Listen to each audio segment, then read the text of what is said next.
এ টেল of মিডনাইটে আজকে ষষ্ঠ গল্প অবয়ব।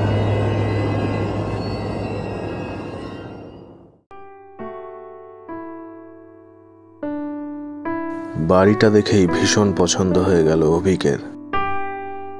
এই মফস্বল শহরে একটা ব্যাংকের চাকরি নিয়ে সে এসেছে, কিন্তু কোথায় থাকবে সেটা এখনো পর্যন্ত ঠিকঠাক কোনো ব্যবস্থা সে করে উঠতে পারেনি। আপাতত এক প্রকার বাধ্য হয়েই একটা হোটেলে ঘর ভাড়া করে রয়েছে সে। তা সেই হোটেলের ভাড়া যেমন বেশি, খাবার দাবার তেমনই নিম্নমানের। তাই হোটেলে থাকা তার পক্ষে সম্ভব নয়। সমস্যার কথা শুনে অফিসের প্রৌঢ় কলিগ মহেশ শীল মহাশয় তাকে একটা দালালের সঙ্গে যোগাযোগ করিয়ে দেন। সেই দালালের সঙ্গে গত 1 মাস ধরে সে বাড়ি দেখছে, কিন্তু কোনোটাই মনঃপূত হচ্ছে না। কোথাও বাড়ির ঘরদোরের অতি খারাপ অবস্থা, কোথাও বাথরুমের অবস্থা শোচনীয়, কোথাও আবার ভাড়া হোটেলের চেয়েও বেশি। অবশেষে এতদিন বাদে দালাল তাকে শহরের উত্তর দিকে একটা বাড়ি দেখাতে নিয়ে এসেছে এবং বাড়িটা এক নজরেই অভিকের পছন্দ হয়ে গেছে। সুন্দর ছিমছাম একতলা বাড়ি, 2টো মাঝারি মাপের ঘর, একটা ছোট ডাইনিং কাম কিচেন ও একটা বাথরুম। বাড়ির সামনে ছোট্ট একটুখানি একফালি জমি, তারপর পাঁচিল ও গেট। বাড়িটা একটু পুরনো ধরনের হলেও বেশ মজবুত বলে মনে হলো অভিকের। একটা গলির একদম শেষ মাথায় বাড়িটা। গলিটা দিয়ে মিনিট 5 হাঁটলেই বড় রাস্তা। বড় রাস্তার ধারে হোটেলও আছে, কাজেই খাওয়া দাওয়ারও সমস্যা হবে না। অভিকের অফিস এখান থেকে বেশ একটু দূরে, কিন্তু দালালের কথানুসারে বড় রাস্তায় বাস, অটো, টোটো কিছু না কিছু পাওয়া যাবেই। সুতরাং সব সমস্যারই সমাধান হলো। অভিক দালালকে বলল, তা বাড়িটা তো ভালোই, ভাড়া কত? আগে ভাড়া একদমই কম, আপনি যতর মধ্যে চেয়েছিলেন তার চেয়েও কম। ও নিয়ে চিন্তা নেই কোনো। আপনার পছন্দ হয়েছে তো? হ্যাঁ, তা হয়েছে। ভাড়াটাও সাধ্যের মধ্যে শুনে অনেক মনস্থির করে ফেলে বলল, দেখুন, আমি যত তাড়াতাড়ি সম্ভব এ বাড়িতে আসতে চাই, তো আপনি একটু বাড়ির মালিকের সাথে কথা বলে নিন। হ্যাঁ হ্যাঁ স্যার, একদম, সে নিয়ে আপনাকে একদম ভাবতে হবে না। বেশ, তাহলে কবে নাগাদ আসতে পারবো? মানে বুঝতেই তো পারছেন, একটু তাড়া আছে। আমি আজকেই ঘর পরিষ্কার করিয়ে দিচ্ছি, আপনি কালকেই চলে আসুন স্যার। একটা স্বস্তির নিঃশ্বাস ফেলে অভিক বলল, বেশ, তবে তাই করুন।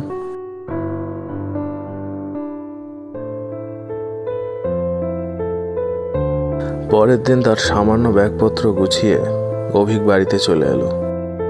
দালালও সঙ্গে এসেছিল। সবকিছু আরো একবার ভালো করে বুঝিয়ে দিয়ে অনেকের হাতে চাবি দিয়ে আর 2 মাসের ভাড়া অগ্রিম নিয়ে আনন্দে শীষ দিতে দিতে চলে গেল। সে যাবার পর অনেক সারা বাড়িটা আরো একবার ঘুরে দেখল। দিব্যি ফার্নিশড বাড়ি, ড্রেসিং টেবিল, খাট, আলমারি, বই রাখার জায়গা কি নেই। রান্নাঘরটাও অসাধারণভাবে সাজানো, যদিও চা করা ছাড়া সেটা অভিকের অন্য কোনো কাজে আসবে না। গোটা বাড়িটা ঘুরে এসে আলমারিটা খুলে সে নিজের জামা কাপড় গুছিয়ে রাখলো। সামান্য কিছু বই সে এনেছিল, তাই সে বই রাখার জায়গায় সাজিয়ে রাখলো। তারপর সে নিজের ল্যাপটপ খুলে কাজ করতে বসলো। রাত আন্দাজ 8:30টার সময় বাড়িতে তালা লাগিয়ে বড় রাস্তার কাছের হোটেলে গিয়ে রাতের খাবারটা সেরে নিল অভিক। আন্দাজ 10টার সময় শুয়ে পড়ল। নরম বিছানায় গা এলিয়ে দিতেই তার 2 চোখে ঘুম নেমে এলো। অনেক রাত্রে আচমকা তার ঘুম খুব পাতলা হয়ে এলো। ঘুমের ঘোরে তার মনে হলো গেট থেকে বাড়িতে আসা নুড়ি বিছানো পথের ওপর কেমন একটা শব্দ, যেন কেউ হেঁটে আসছে। কিন্তু পরক্ষণেই সে আবার ঘুমের রাজ্যে তলিয়ে গেল।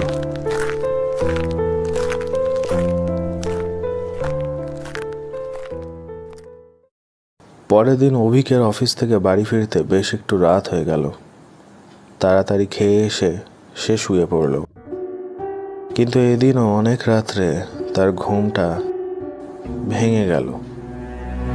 আধো ঘুম আধো জাগরণের মধ্যেই তার স্পষ্ট মনে হলো বাইরের গেটটা কেউ খুলছে।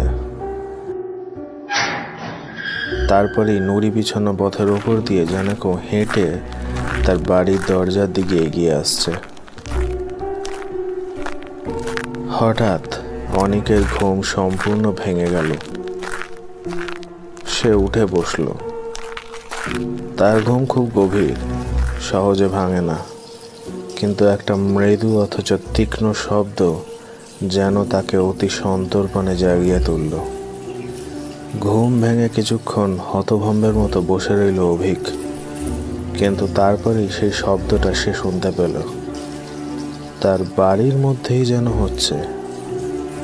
কিসের শব্দ? অভিক উঠে পড়ল। দরজা দিয়ে হল ঘরে আসতেই তার চোখে পড়ল রান্নাঘরের আলোটা জ্বলছে।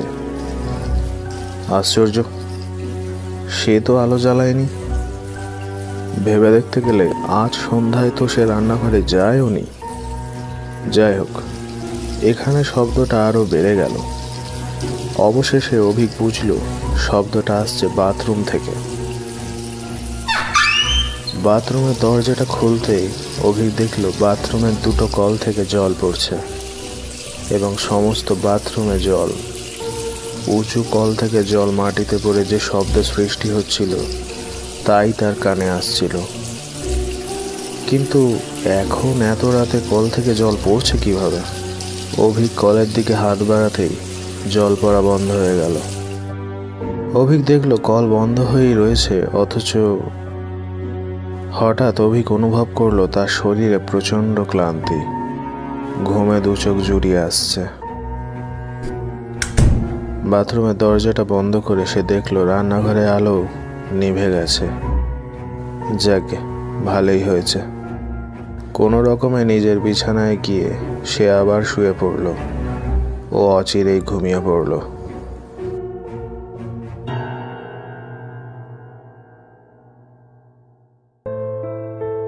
পরের দিন অফিসে গিয়ে সে তার সহকর্মীদের জিজ্ঞাসা করলো, এখানে সারা রাত কি জলের লাইন থাকে? সহকর্মী বিমল বলল, না ভাই, এখানে সন্ধ্যা 6টার পর জল তো পড়ে না। কেন? কারণটা অভিক আর বলল না, এড়িয়ে গেল। সেদিন রাত্রে বাড়ি এসে অভিক রান্নাঘরে আলোটা পরীক্ষা করলো। কোথাও কোনো গন্ডগোল আছে বলে তার মনে হলো না। তাও সে ঠিক করলো দালালকে বলে একবার কলের লাইন আর ইলেকট্রিকের ব্যবস্থাটা সে ভালো করে কাউকে দিয়ে পরীক্ষা করিয়ে নেবে। কোথাও ত্রুটি থাকলে সংশোধন করে নেবে। সেদিন রাত্রে অভিক অনেকক্ষণ গল্পের বই পড়ল। তারপর 10টা নাগাদ রাতের খাবার খেয়ে এসে শুয়ে পড়ল। ক্লান্ত শরীরে ঘুম নেমে এলো খুব তাড়াতাড়ি। অনেক রাতে আবার অভিকের ঘুম ভেঙে গেল। অবাক হলো সে, এত তাড়াতাড়ি তো আর ঘুম ভাঙার কথা নয়। ঘুমটা যেন হঠাৎ কেউ ভাঙিয়ে দিল। আরো আশ্চর্য, তার চোখে ঘুমের আর রেশ মাত্র নেই। তার ষষ্ঠেন্দ্রিয় যেন কিসের আশঙ্কায় তাকে জাগিয়ে তুলেছে। হাত বাড়িয়ে নিজের মোবাইলটা টেনে সে সময় দেখল, রাত 3:01। ঠিক তখনই অভিক স্পষ্ট শুনতে পেল তার বাড়ির বাইরের গেটটা কেউ খুলছে। আজ স্পষ্ট আওয়াজ শোনা গেল। যে খুলেছে সে বেশ শব্দ করেই গেটটা খুলেছে। অভিকের কান সজাগ হয়ে উঠল। তারপরেই নুড়ি বিছানো রাস্তার উপর দিয়ে হেঁটে তার সদর দরজার দিকে এগোতে লাগলো কেউ। অভিকের হুঁশ এক ঝটকায় ফিরে এলো। বিছানার থেকে সে নেমে পড়ল। তার ধারণা হলো যে নিশ্চয়ই কোনো চোর এসেছে তার বাড়িতে। হাত বাড়িয়ে বালিশের পাশ থেকে তার 5 সেলের টর্চটা তুলে নিল। অভিক দুর্বল বা ভীতু ছেলে নয়। সে ঠিক করলো যেই এসে থাকুক তাকে আজ সে ধরবেই। পা টিপে টিপে সে শোয়ার ঘরের দরজার সামনে এলো। চোর কোথা দিয়ে বাড়ির মধ্যে ঢুকতে পারে মনে মনে সে ভাবতে শুরু করার সঙ্গে সঙ্গে তাকে অবাক করে দিয়ে বাড়ির ডোরবেলটা বেজে উঠল। অনেক হতভম্ব হয়ে গেল। চোর নিশ্চয়ই তার বাড়িতে ডোরবেল বাজিয়ে আসবে না। তবে কি কেউ বিপদে পড়ে সাহায্য চাইতে এসেছে? হতেও পারে। এইসব ভাবতে ভাবতেই আবার ডোরবেলটা বেজে উঠল। অভিক পায়ে পায়ে এগিয়ে গিয়ে দরজাটা হঠাৎ করে খুলল আর টর্চের আলোটা জ্বালল। দরজার বাইরেটা আলো পড়ে উজ্জ্বল হয়ে উঠল, কিন্তু কেউ নেই দরজার বাইরে। অভিক এবার বুঝতে পারছিল না একেবারে এসব কি হচ্ছে। ডোরবেলের আওয়াজ সে স্পষ্ট শোনাছে। তবে কি কোনো চোর এসে ডোরবেল বাজিয়ে তাকে বাইরে নিয়ে এলো? অভিকের মনে হলো নিশ্চয়ই তাই হয়েছে। দরজার পাশে পড়ে থাকা একটা লাঠি তুলে নিল অভিক। টর্চটা জ্বালিয়ে সে বাড়ির চারপাশটা সতর্কভাবে দেখল, কিন্তু কোথাও তো কেউ নেই। নড়ি বিছানা পথ দিয়ে সে বাইরের গেটের কাছে এলো, কিন্তু কোথাও কেউ নেই। আগের মতোই শান্ত পরিবেশ। অভিক ভেবেচিন্তে মাথা মুন্ডু কিছুই বুঝতে পারল না। বাইরের গেটটা পরীক্ষা করে যেই সে তার বাড়ির দিকে ফিরেছে তার চোখ আটকে গেল। তবে কি কোনো চোর অভিকের অজ্ঞাতে বাড়ির মধ্যে ঢুকেছে? কিন্তু চোর বাড়ির আলো জ্বালবে কেন? হঠাৎ বাড়ির ছাদের আলোটাও জ্বলে উঠল। সমস্ত বাড়িটা যেন আলোর একটা দানব। তারপরেই অভিকের কানে এলো মৃদু অথচ তীক্ষ্ণ একটা শব্দ।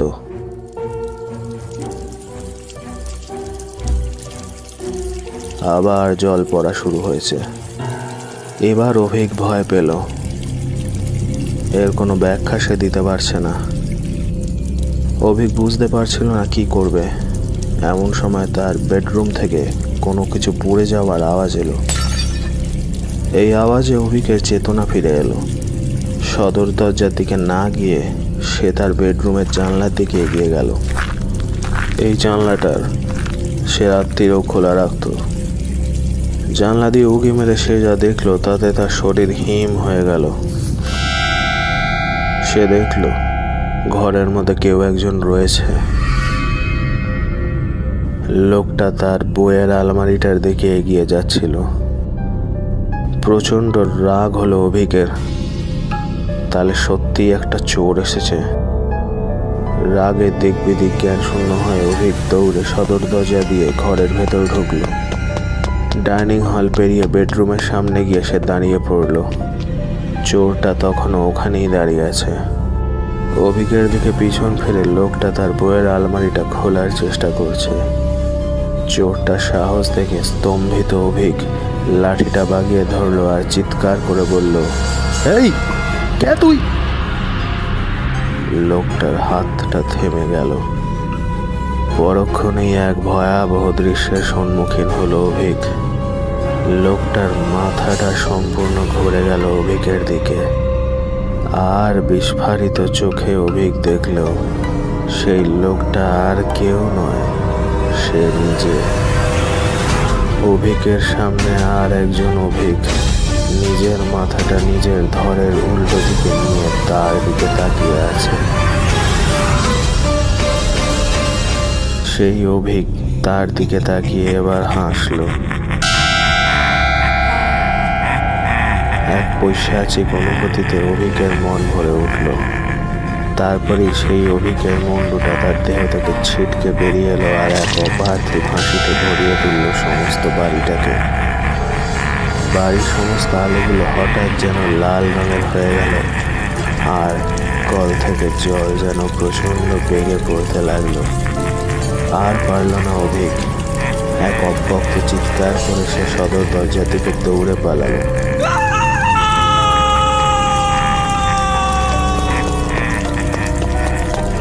দড়ি বিছানো রাস্তার মধ্যে দিয়ে বাইরের গেট খুলে সে প্রাণপণে দৌড়াতে লাগলো। কিন্তু সেই পৈশাচিক হাসির শব্দে, এক অদ্ভুত তীক্ষ্ণ জল পড়ার শব্দ আর সেই সমস্ত বাড়ির লাল হয়ে যাওয়া আলোগুলো যেন তাকে ছাড়তে চাইছিল না।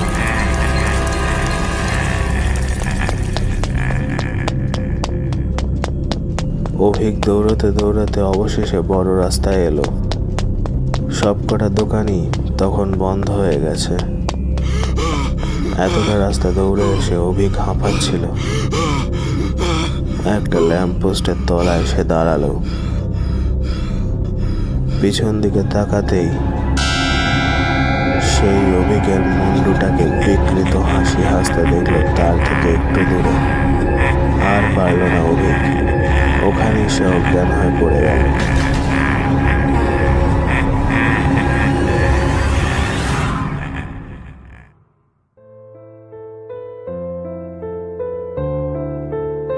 দুদিন বাদে অভিকের জ্ঞান ফিরলে সে দেখল সে হাসপাতালের একটা বেডে শুয়ে আছে। অফিসের কয়েকজন বন্ধু তার বেডের পাশে দাঁড়িয়ে।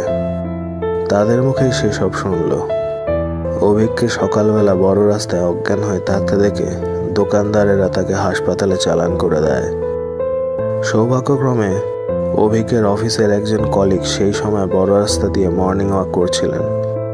তিনি তারপর অভিকের অফিসের সবাইকে খবর দেন ও প্রয়োজনীয় যা যা দরকার তার ব্যবস্থা করেন। তেমন বড় সড়ো কিছু হয়নি অভিকের, সামান্য কিছু জায়গা কেটে গেছিল। সহকর্মী বিমল জিজ্ঞাসা করলো, তোর হয়েছিল কি বলতো?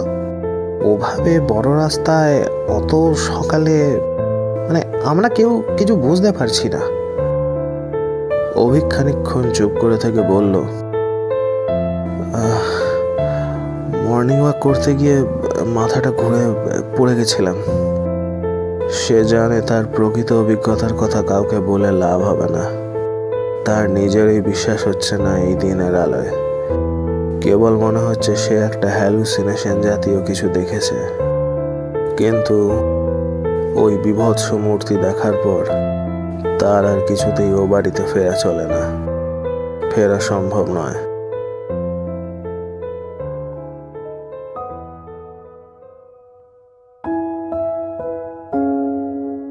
অভিক আরো দুদিন বাদে ছাড়া পেল। অফিসের সবাইকে সে প্রচুর ধন্যবাদ জানালো। হাসপাতালে থাকতেই সে তার দালালকে ফোন করে ওই বাড়ি থেকে তার সমস্ত জিনিসপত্র নিয়ে আসতে বলেছিল। তারপর সে একটা ভালো দেখে হোটেলে চলে গেল। আর কোনো ভাড়া বাড়িতে থাকা তার পক্ষে আর সম্ভব নয়।